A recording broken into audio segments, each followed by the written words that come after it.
Video শুরুতে সবাইকে নমস্কার। আজকে আমাদের রেসিপি কচু শাক। কচু শাক কেটে ধুয়ে পরিষ্কার করে রাখা রয়েছে।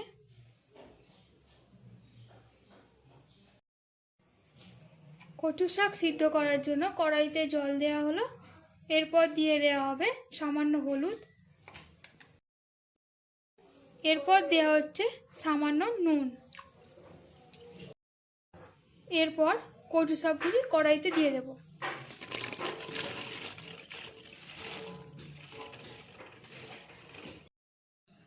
কচু শাক কড়াইতে দেওয়া হয়ে গেছে।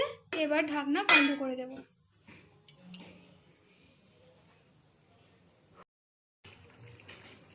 পনেরো মিনিট মিডিয়াম আঁচে থাকার পর এবার কড়াইয়ের ঢাকনা খোলা হচ্ছে।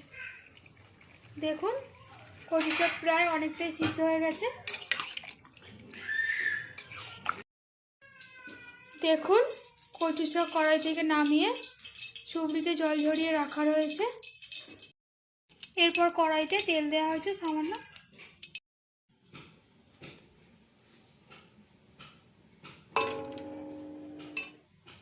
তেল গরম হয়ে গেছে কড়াইতে।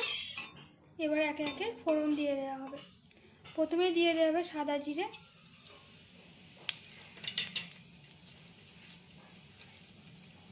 এরপর দেওয়া হচ্ছে তেজপাতা।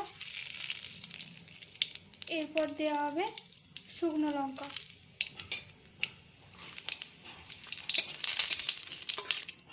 ফোড়নগুলি নেড়ে নেওয়া হচ্ছে একটু। দেখুন ফোড়ন হয়ে গেছে। এর মধ্যে দিয়ে দেওয়া হবে চিংড়ি মাছ। এরপর দেওয়া হবে কাঁচা লঙ্কা।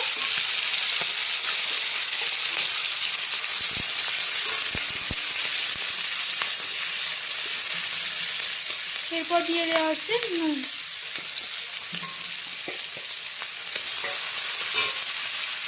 নুন দিয়ে চিংড়ি মাছ ভালোভাবে ভেজে নেওয়া হচ্ছে।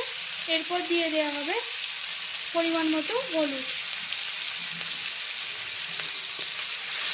হলুদ দিয়ে আবারও নাড়াচাড়া করা হচ্ছে।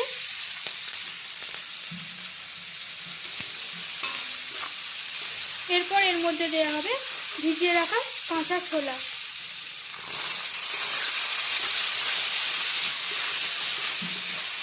ছোলা দিয়ে আবারও নাড়াচাড়া করা হচ্ছে। এরপর কড়াইতে দিয়ে দেওয়া হবে জল ঝরিয়ে রাখা সিদ্ধ করা কচু শাক।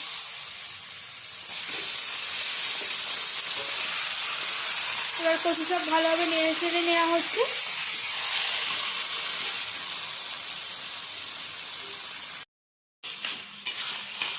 কচু শাক এইভাবে নেড়ে চেড়ে রান্না করা হবে।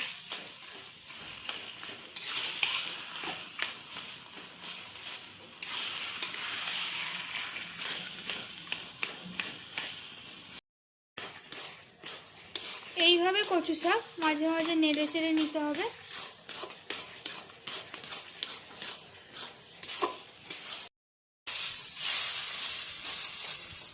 দেখুন এইভাবে নাড়াচাড়া করতে করতে কচু শাক একদম হয়ে এসেছে।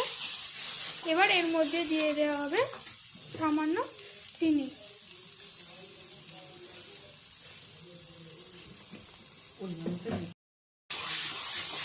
চিনি দেওয়ার পর আবারও ভালোভাবে নেড়ে চেড়ে নেওয়া হচ্ছে কচু শাকটা।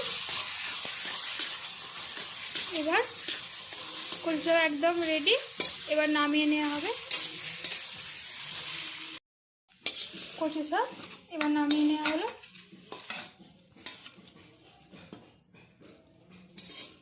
এই রেসিপিটি যদি আপনাদের ভালো লাগে তাহলে অবশ্যই একটি লাইক করবেন, শেয়ার করবেন এবং চ্যানেলটিকে সাবস্ক্রাইব করবেন। ধন্যবাদ।